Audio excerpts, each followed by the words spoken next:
Assalamualaikum warahmatullahi wabarakatuh. Perkenalkan, nama saya Niko Arseptian. Saya sebagai moderator dari kelompok 6. Kami dari kelompok 6 akan mempresentasikan tentang pendidikan dan perkembangan masyarakat.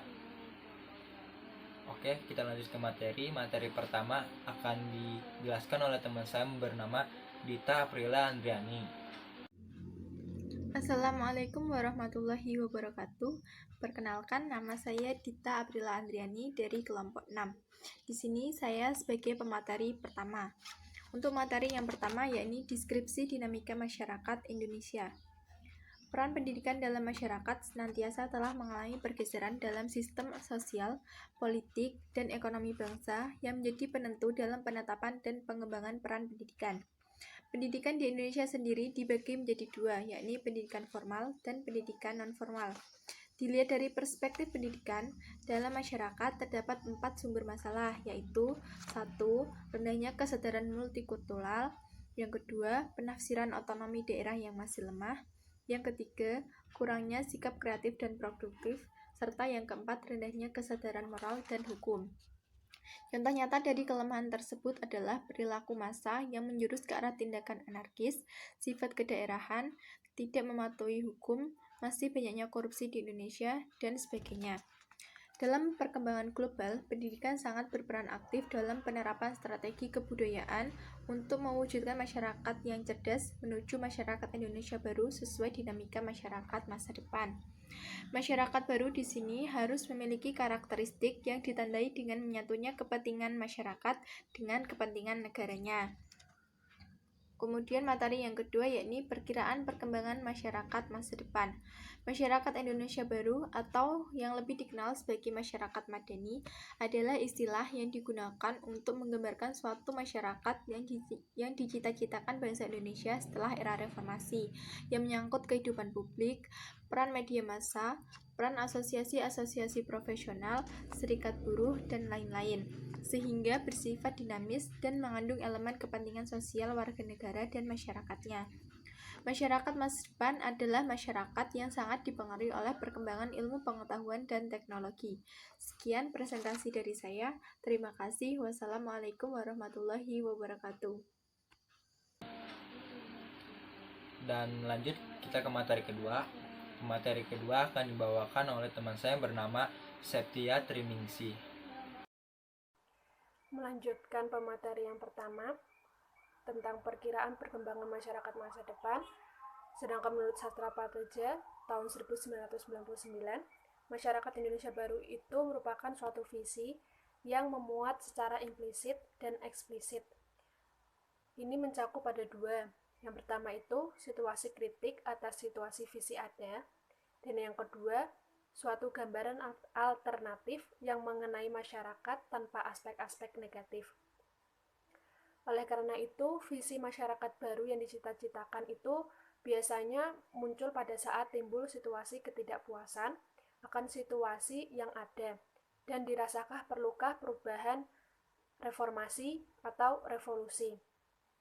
Sastra Prateja menjelaskan juga bahwa dalam masyarakat Indonesia baru, yang dicita-citakan memiliki 3 komponen dasar.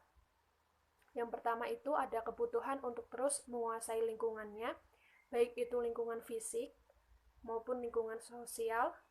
Yang kedua, kebutuhan akan komunikasi baik dengan sesamanya maupun dengan tradisi dan masa lalunya. Yang ketiga, kebutuhan untuk lepas dari berbagai kungkungan yang menghambat aktualisasi dirinya baik sebagai individu maupun sebagai masyarakat. Selanjutnya,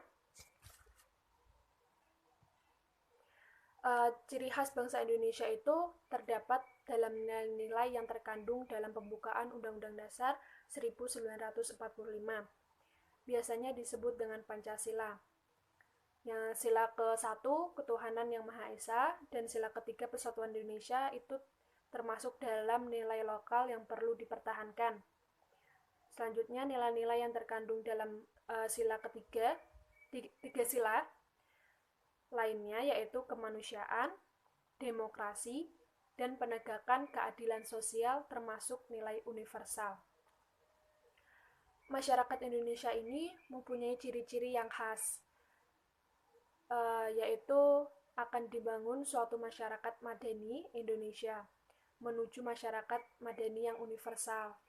Masyarakat madani Indonesia mempunyai ciri-ciri, yaitu adanya keragaman budaya yang merupakan dasar pengembangannya identitas bangsa Indonesia dan kebudayaan nasional.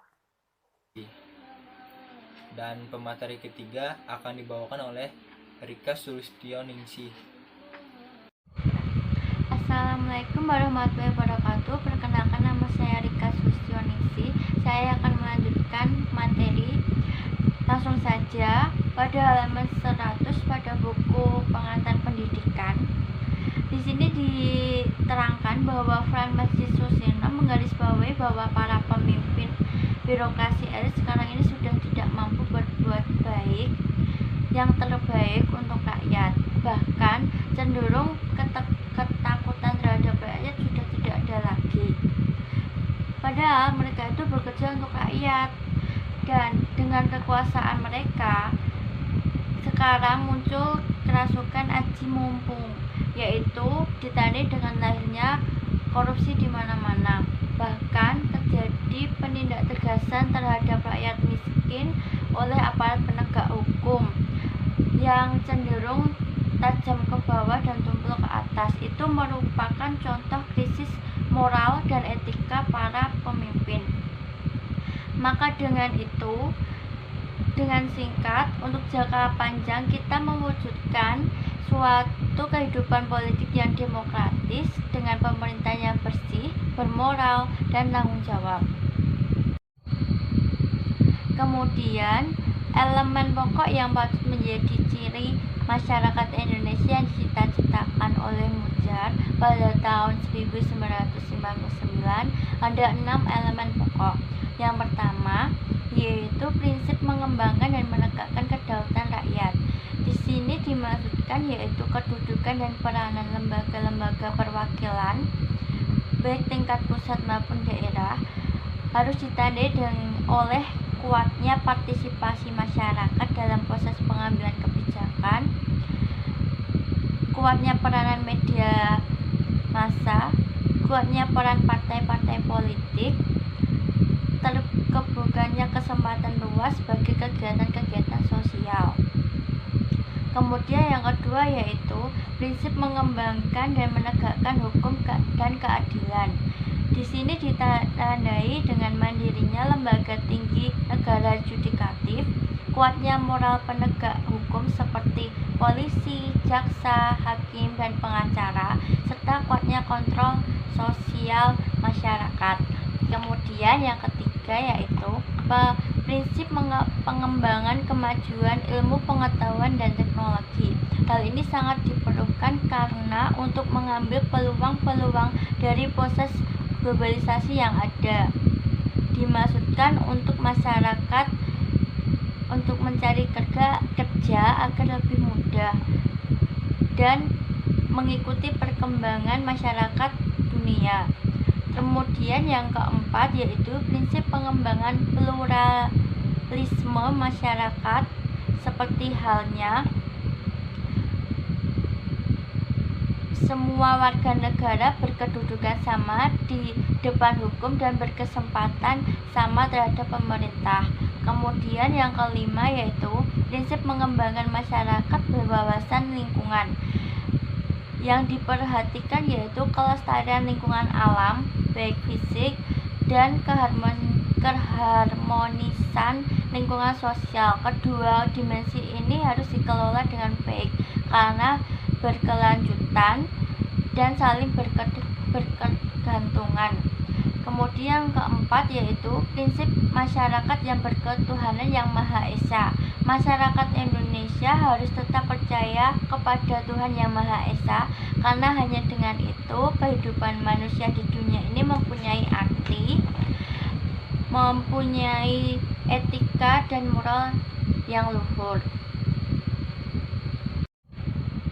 Lalu pada awal pertumbuhan, pendidikan sebagai disiplin, namun dapat juga sebagai proses sosialisasi yang berupa proses transfer nilai dan pengetahuan. Maka pendidikan sebagai disiplin merupakan lahan studi para sosiolog.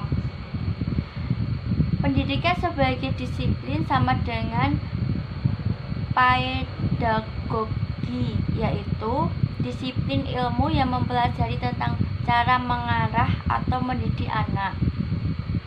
Kemudian begitu juga konsep pendidikan dapat pula dimaknai dengan kepentingan tujuan nasional dalam kerangka pembentukan watak bangsa. Kemudian ada beberapa pendapat dari John Dewey, seorang filsuf pendidikan, yaitu pendidikan adalah politik yang dapat diartikan sebagai metode yang paling fundamental di dalam kemajuan sosial dan reformasi. Bahkan segala bentuk reformasi hanya berdasarkan pemaksaan dan hukuman akan berakhir dengan kegagalan. Maka dengan itu, menurut John Dewey, pendidikan adalah sarana par excellence yang membutuhkan kehidupan demokrasi, seperti yang diterapkan di Amerika. Sekian presentasi dari saya. Bila ada salahnya saya mohon maaf. Wassalamualaikum warahmatullahi wabarakatuh. Dan pemateri keempat akan dibawakan oleh Monika Evianti. Pendidikan multikultural di Indonesia. Keragaman entitas budaya dalam suatu komunitas merupakan model pemberdayaan terutama dalam bidang pendidikan. Sekolah dapat berfungsi sebagai tempat bertemunya berbagai kepentingan kelembagaan seperti keluarga, manajemen birokrasi pendidikan, dan pasar kerja. Di Indonesia, keberadaan sekolah unggulan masih terbatas dalam bentuk usaha akumulasi tataran kognisi yang bertumpu dari logika yang sangat kapitalistik. Beberapa kecenderungan dari sistem pendidikan nasional yang selama ini berlaku menunjukkan beberapa fenomena yang tidak menguntungkan bagi pembentukan proses kultural. Antara lain, yang pertama, pendidikan nasional bersifat monolitik kultural. Yang kedua, sistem pendidikan barat dikembangkan di Indonesia. Yang ketiga, keindonesiaan tidak cukup dibangun dengan identitas subnasional.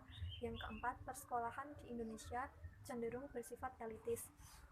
5. Jenis pendidikan multikultural. Temuan penelitian oleh Slater dan Grade direview oleh Clark. Yang pertama, pengajaran yang diberikan berbeda kultural agar terjadi perubahan kultural.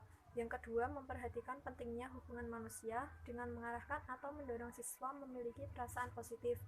Yang ketiga, menciptakan arena belajar dalam satu kelompok budaya. Yang keempat, pendidikan multikultural dilakukan sebagai upaya mendorong persamaan struktur sosial dan pluralisme kultural. Yang kelima, pendidikan multikultural sekaligus sebagai upaya rekonstruksi sosial. Namun di Indonesia sejauh ini, model pengembangan sekolah multikultural hanyalah wacana. Kenyataannya, model pendidikan multikultural ini sudah terbukti di negara tetangga yang menjadikan negara ini menjadi lebih baik. 3 tantangan besar dalam melaksanakan pendidikan multikultural di Indonesia. Yang pertama, agama, suku, dan tradisi. Yang kedua, kepercayaan. Yang ketiga, tradisi. Itu saja yang bisa kami sampaikan. Kurang lebihnya mohon maaf. Wassalamualaikum warahmatullahi wabarakatuh.